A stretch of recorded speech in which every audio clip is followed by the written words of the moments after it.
In the landscape of medieval Europe, the stone castle stood as the ultimate symbol of military dominance and territorial security. These massive fortifications, constructed with thick curtain walls, deep moats, and formidable keeps, were engineered to withstand the most determined assaults. For a medieval commander, the prospect of taking such a fortress was rarely a matter of swift, heroic glory. Instead, it was an agonizing, complex, and highly strategic endeavor. A siege was not a brief skirmish. It was a grueling contest of endurance, engineering, and psychological willpower, where the stakes were absolute and the margin for error was virtually non-existent. To understand the reality of medieval siege warfare is to examine a dark chapter of military history where technology, biology, and human desperation collided. The most intuitive, though often most deceptive, strategy for capturing a castle was the blockade, the systematic starvation of the defenders. In theory, the formula was simple. By surrounding the fortress and cutting off all incoming supplies, the besieging army could force a surrender once the garrison's provisions were exhausted.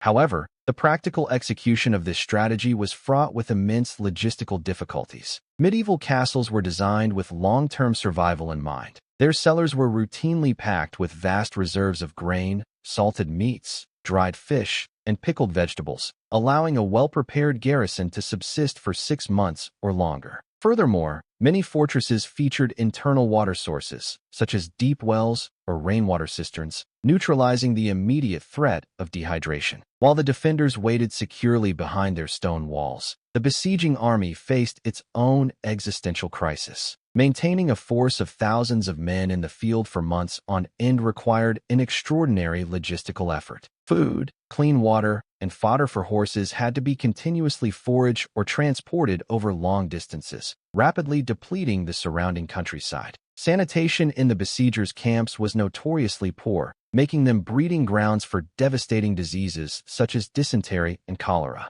Additionally, the composition of medieval armies presented a temporal challenge. The bulk of the attacking force was often comprised of peasant levies and feudal vassals who owed military service for only a limited period, typically 40 days. As the weeks dragged into months, the pressure of the harvest season would mount, leading to widespread desertion. If the siege persisted too long, the attackers risked starving before the defenders did. This grim reality was vividly demonstrated during the Siege of Kenilworth in 1266. Seeking to suppress a rebellion, the royal army of King Henry III besieged Kenilworth Castle, expecting a swift capitulation. However, the defenders had fortified the castle with extensive water defenses, well-stocked granaries, and internal mills. For 6 grueling months, the royal forces lay outside the walls, suffering heavily from disease and exposure, while the defenders remained relatively secure. Ultimately, it was disease and the exhaustion of resources on both sides, rather than a decisive military breakthrough,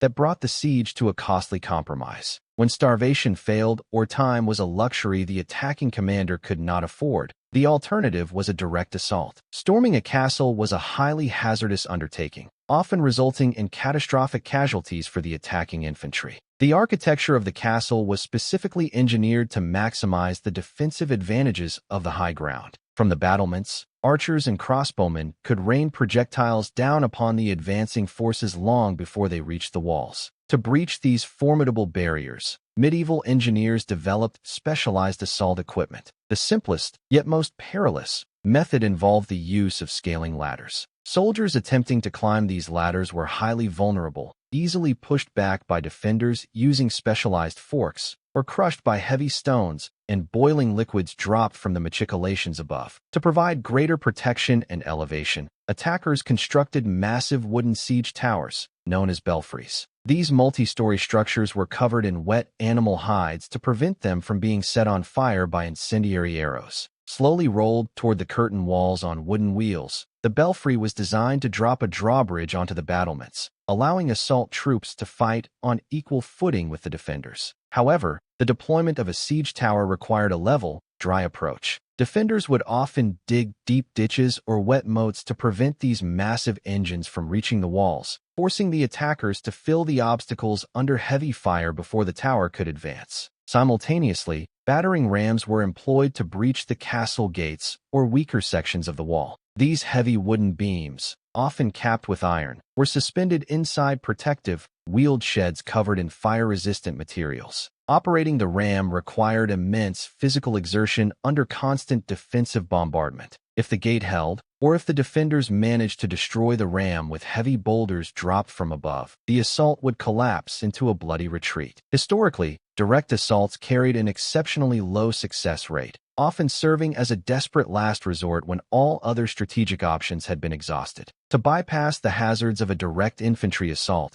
commanders relied heavily on siege artillery. The High Middle Ages saw a significant evolution in mechanical engineering, transitioning away from the ancient, torsion-powered catapults of antiquity to more advanced gravity-powered engines. The undisputed monarch of the medieval battlefield was the counterweight trebuchet. Operating on the principle of a class-first lever, the trebuchet utilized a massive box filled with tons of earth, stones, or lead as a counterweight. When released, the falling weight launched a long beam upward, whipping a sling containing a heavy projectile over immense distances. A large trebuchet was capable of launching 90-kilogram stone spheres over 300 meters, systematically shattering crenellations and weakening the structural integrity of stone towers. Beyond structural demolition, the trebuchet was an instrument of psychological terror. Attackers would load the slings with incendiary devices, rotting animal carcasses, or even the severed heads of captured prisoners, launching them over the walls to demoralize the garrison and spread disease. In contrast to the area of effect destruction of the trebuchet, the ballista served as a precision weapon. Functioning like a giant crossbow, the ballista used twisted skeins of animal sinew or rope to launch heavy iron-tipped bolts with extreme velocity. This weapon was not designed to demolish stone, but rather to eliminate specific high-value targets on the battlements, such as commanders, sentries, or messengers. The mere presence of a ballista on the horizon exerted a powerful psychological pressure, forcing the defenders to remain behind cover and severely limiting their ability to coordinate defensive maneuvers. While artillery battered the walls from above, another group of specialists worked silently below. Undermining, or sapping, was one of the most effective and feared methods of breaching a stone fortress. Miners would dig subterranean tunnels starting from a safe distance outside the defensive perimeter, tunneling directly beneath the foundations of the castle walls or towers. As they excavated the earth, they supported the ceiling of the tunnel with heavy wooden props. Once the tunnel reached beneath the target structure, the miners would pack the chamber with highly combustible materials, often utilizing animal fat or pitch. The wooden supports were then set ablaze. As the timber burned away, the earth above would cave in, causing the massive stone structures overhead to collapse under their own weight and creating a significant breach for the waiting infantry.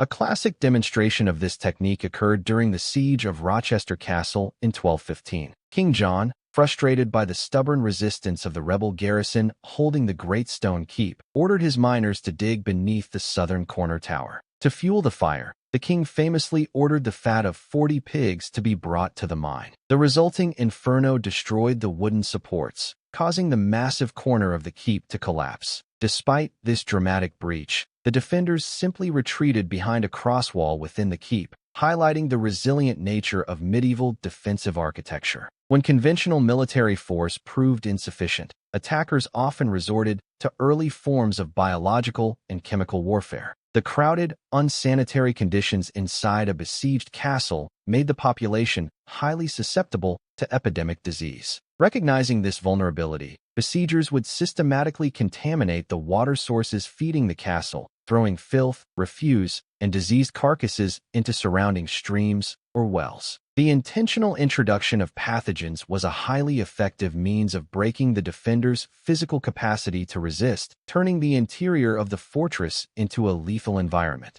This tactic reached a historic and devastating climax during the Siege of Kaffa in 1346. A besieging Mongol army, suffering from an outbreak of the bubonic plague, began catapulting the bodies of their deceased soldiers over the city walls. The infection quickly spread among the Genoese defenders inside. While some historians debate the exact epidemiological impact of this action, the subsequent flight of the survivors from Kaffa to Mediterranean ports is widely believed to have played a significant role in introducing the Black Death to Western Europe, illustrating how the desperate measures of siege warfare could yield catastrophic global consequences. Ultimately, the most efficient way to capture a castle was not through mechanical destruction or physical starvation, but through human frailty. Espionage, bribery, and betrayal were the silent deciders of many medieval sieges. A disgruntled guard, a bribed servant, or a sympathetic faction within the walls could open a postern gate under the cover of darkness, rendering the most sophisticated stone defenses instantly obsolete. Psychological manipulation, false negotiations, and tactical deception were frequently employed to convince a garrison that their cause was hopeless, leading to honorable capitulations that spared both the fortress and the lives of the attackers. In the final analysis, medieval siege warfare was a complex, multifaceted discipline that demanded the utmost from those who conducted it. It was a theater of war where architectural genius was met with mechanical ingenuity, and where the ultimate victor was often decided not by courage on the battlefield,